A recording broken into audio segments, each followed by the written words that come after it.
Bonjour à tous, aujourd'hui on se retrouve pour parler de la Telema Solo de chez Lost Vape, donc une box compatible 21700 18650, de quoi embarquer pas mal en termes d'autonomie et avoir un petit peu de patate quand on est dans les 30-40 watts. C'est parti pour la présentation.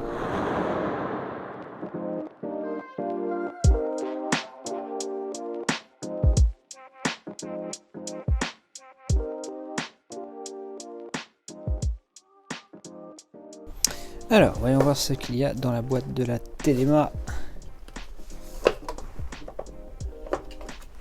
Hop, un petit manuel d'utilisation traduit en français. La carte de garantie, la Telema, le câble USB, et puis c'est tout. Allez, on prend le poids et la taille. Puisque cette box prend en charge le 18650 et le 21700, on va mesurer, on va prendre son poids avec les deux types d'accus. Donc la box seule, elle est à 148 grammes. Avec le 18650 et son adaptateur, on est à 203 grammes. Avec un 21700, 213 grammes.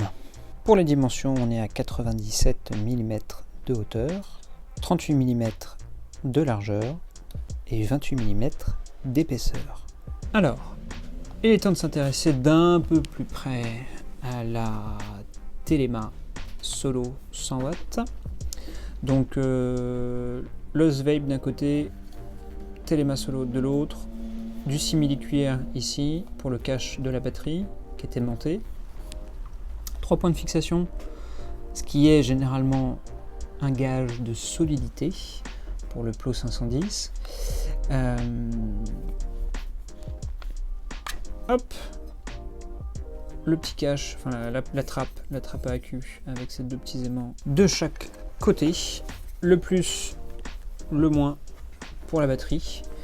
Et maintenant, je crois qu'il est... Ah oui, et puis la façade, hein, le bouton principal, le bouton de sélection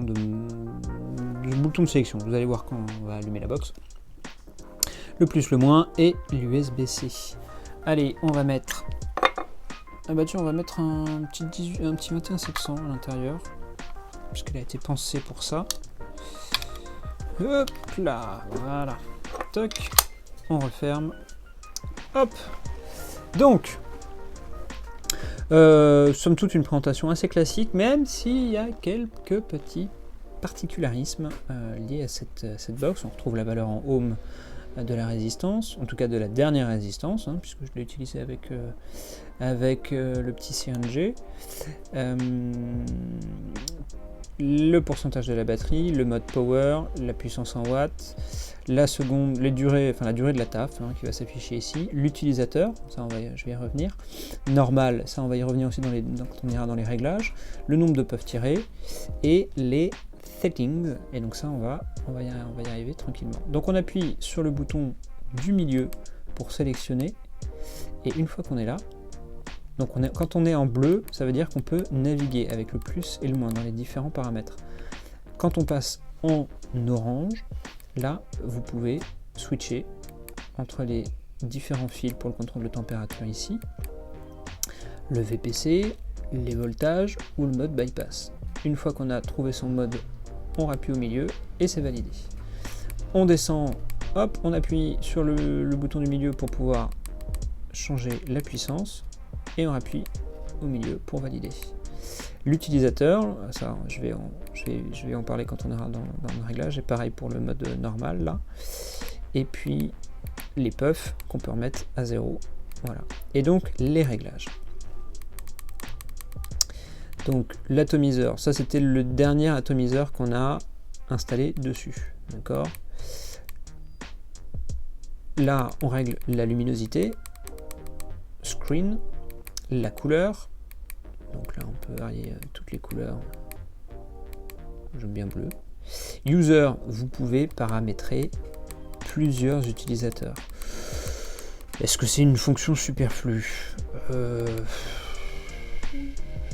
Sans doute, oui, parce que c'est généralement une box, on la prête pas à tout le monde, mais pourquoi pas, pourquoi pas.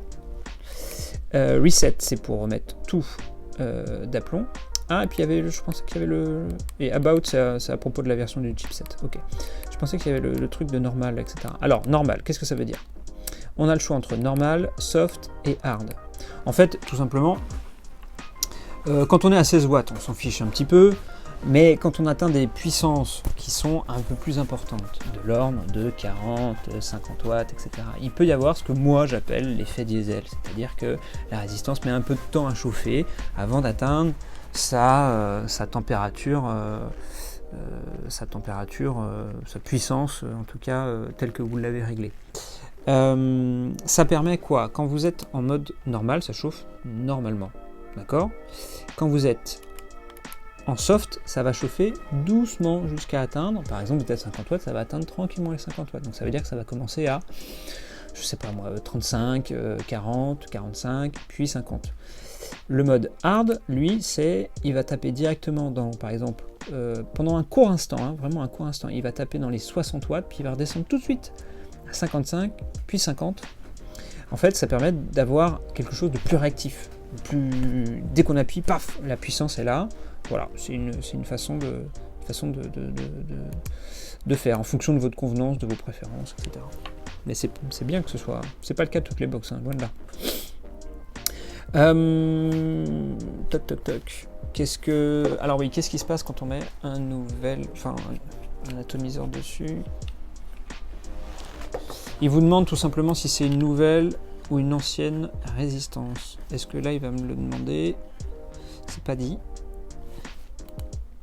Non, il me l'a pas demandé. Dans ce cas-là, vous faites plus ou vous faites moins. Si c'est une nouvelle, vous mettez plus. Si c'est une ancienne, vous mettez moins. Si je mets... que vous puissiez quand même bien voir.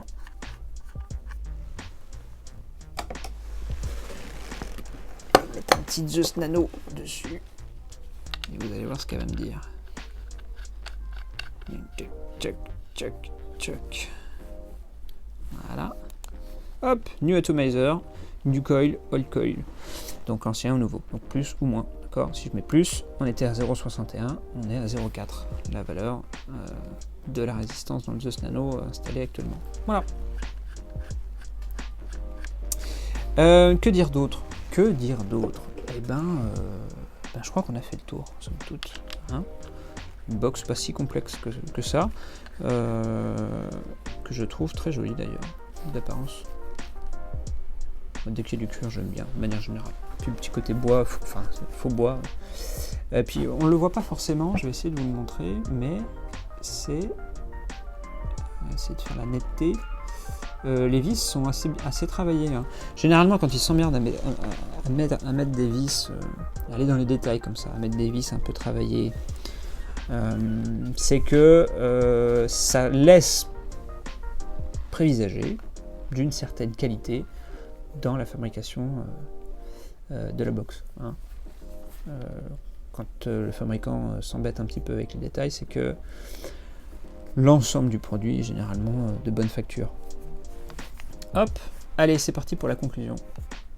Alors, on a essayé de s'attarder un petit peu sur les finitions qui sont vraiment pas mal. C'est bien travaillé, le toucher est assez agréable sur la Téléma Solo. Au niveau du chipset, vous avez vu qu'il est quand même assez complet. Donc aussi bien pour ceux qui sont un petit peu avertis, comme pour à la limite un débutant. Quelqu'un qui cherche un mode, alors compact, c'est pas vraiment le terme, parce que vous avez vu, il est quand même assez gros. Néanmoins, la prise en main est vraiment top. C'est vraiment une poignée de vélo. Donc c'est en ça que je l'estampille un petit peu compact, entre guillemets. Parce que c'est agréable à tenir en main, c'est pas carré, on a vraiment des formes qui sont arrondies, pas beaucoup d'angles. Donc voilà, on s'arrête un petit peu sur le... Moi je fais toujours un petit arrêt sur le plateau 510. Quand on voit qu'il y a des vis comme ça, généralement c'est que c'est un peu solide et que ça va tenir un peu le coup. Vous ferez attention aux aimants, évidemment, hein, comme sur tous les modèles où les aimants, où c'est des portes aimantées qui peuvent se détacher avec le temps. Un petit coup de super glue si ça arrive. Hop! Et ben voilà, je crois qu'on a fait le tour. Nous, on se retrouve très bientôt. Si vous avez des commentaires, n'hésitez pas à les mettre en dessous de la vidéo. Et puis prenez soin de vous.